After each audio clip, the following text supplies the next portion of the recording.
ډېر ښکلې فیصله وکړه بیبي او دا درې واړه مطالبې خو داسې دي چې دا خو بالکل د دې خو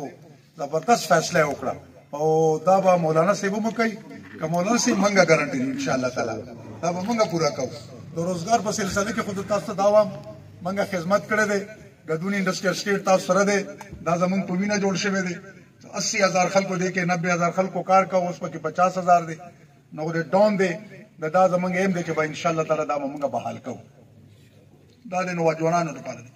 سوره بچی چې کوم دي د جنډۍ بوکو پابېړی وغیره سوره چې دي دا به ټول هلته راځي کوټې ټوپی بټاکړه سوره چې دي انشاءالله تعالی موږ به کوشش کوو چې ستاسو بچي هلته موږ په روزګار دا زموږ ایمان دی ما په خپل وخت کې 4 ځله ټینور کې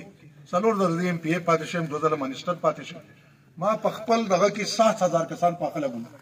اوس د عام چیلنج ورکوم صوابای ټولو خلکو ته ما د کالو خانو لګولي یا حسین به مې لګولي هر ځای مې لګولي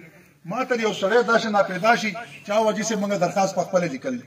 ما اپاینټمنټ کړی دی ټول خو ما ته یو سړی پیدا شي یا یو سړی وي چې حاجي صاحب 2 روپۍ لګېدلي زما یا یو سړی دا پیدا شي چې تا زموږ چایس کړله یا تا زموږ روټۍ خوړله عام چیلنج ورکوم په ټول صوابای ضلع کې ټول کینډیډیټو ته وایم او بل دا دې ته تاسو کې دا حاریان به شئ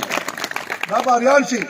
زه خو اوس په دې به لاریان یم چې په دې کال کې په دې پارلماني دور کې په 15 لکه 7 لکه روپۍ په 3 لکه روپۍ کلاس 4 خرج شوی دی تاسو د بچو سره دا کارونه کوئ تاسو دوره ظلم کوئ دا کلاس 4 دې لپاره کور به خرڅئ جایداد به خرڅئ د چا له به قرض راخلي چا له به په سود راخلي منګه خو بیلوس خدمت کړی دی یو غریب سړی دی راپاسي چې هغه خان جدونه تا چې کوم دی دا کلاس 4 لګولی یا د استاد یا د ټي ټي لګولی یا د اے ټي لګولی یا د کاري لګولی یا د دینیات ول لګولی یا د عربی والا ټیچر لګولی یا په نور پوسټونو کې فوج کې لګولی 15 پلاټونه مې د ګدون او مازی چې کوم دی اف سی کې لګول 1500 پولیس کې لګول دي یو سړی دی راپاسي چې دا لګول دی دا زمونږ ایمان دی انشاءالله تعالی دعا کوي په دې صوبه باندې جمعیت العلماء اسلام حکومت راځي انشاءالله تعالی او دا مولانا صاحب انشاءالله تعالی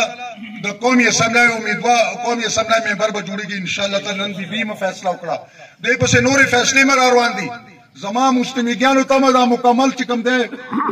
زه د مسلم لیگ صدر پاتې شم زه د مسلم لیگ کې ډېره موده پاتې شم د نواز شریف سره پاتې شم 4 ځله مې ګدون ته راوستلی پیدا ته مې راوستلی زه دا وه پیوری لیول کینال زما د لاسه جوړ شوی دی زه دا وایم چې انشاءالله تعالی بیبي مطمئن اوسه دی به وفاقي وزیر انشاءالله تعالی پوه د ټول نه مخکې ستا کار به کېږي بیا به زموږ وروستو کار کېږي اول خو دې صوبه کې به انشاءالله تعالی زموږ کارونه کېږي پوه خلک راځي کنزل کوي موږ کوئ کنزل موږ ته خلک کنزل کوي دا چلې کوئ ما انشاءالله اوس موږ سلیم چې کوم دی د ملک آباد صاحب کا ناظم چې کوم دی اوس جمعیت العلماء اسلام کې او نیمه ګنټه مخکې شامل کړ انشاءالله هارون ورته واچول بیګا موږ سید وهاب ناظم چې کوم دی د ساندوی شامل کړ پوښتې زدانه هم زمونږ خو خپل حدود کې رواني انشاءالله تعالی او دا یقین ساتئ که دا 15 وړه کاندیډیټ حاله شي انشاءالله تعالی نه مولانا صاحب مقابله کول شي نه زمونږ انشاءالله تعالی مقابله کوو دا یقین ساتئ او دې ګوري چې په ګوره دي چې څومره پیسې د حرامې پیسې دا دې ورکړي انشاءالله تعالی دا پیسې به هم ورکوي اوټ به هم انشاءالله تعالی کتاب ته راغوځارېږي انشاءالله تعالی دا یقین ساتئ او په 8 تاریخ په تاسو مازدیګر اته بجې وینئ چې انشاءالله تعالی صوبایي او قومي به انشاءالله تعالی تاسو به اعلان ورکړي چې مولانا صاحب د دې حلقې د قومي اسمبلی او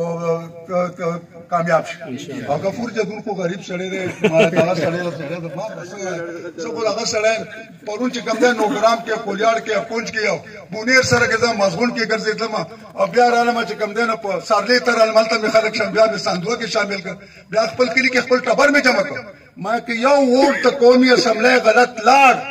نه رس په قیامت په دې دنیا کې تاسو زما ذمہوار یې په ګندف کې 5000 ووټ موږ مخکې اغوستلی 5.5 انشاءالله دانې به 7,500 ووټونه هلته په ګندف کې اسد کیسر صاحب ډېر ښه دی پیژنم تا ما ډېر پیژنم د انګریز خاندې ما پیژنم سل دغه والا په ارام کې نه زه چې کله ایم پی ایم د وزیر یم هغه وخت ما ته پته وه چې دومره خبرې غټې خبرې مه کوه دا ډېر شیخ الحدیث شیخ القرآن انسان دی دا خبرې غلطې مه کوئ موږ سبق موږ له د غلطو کنزلو څوک نه راکوي انشاءالله تعالی موږ تا سره مقابله کول غواړو په تاریخ او زه راته هم کراس پیراخ کې سور چې پی ټي آی نشته ګوره دا راته اوس ته امرونه دا واورئ چې پی ټي آی می ټي آی نشته 7.5 8.5 کاله حکومت وکړه لړا راله خبره ختمه ده اوس په انشاءالله تعالی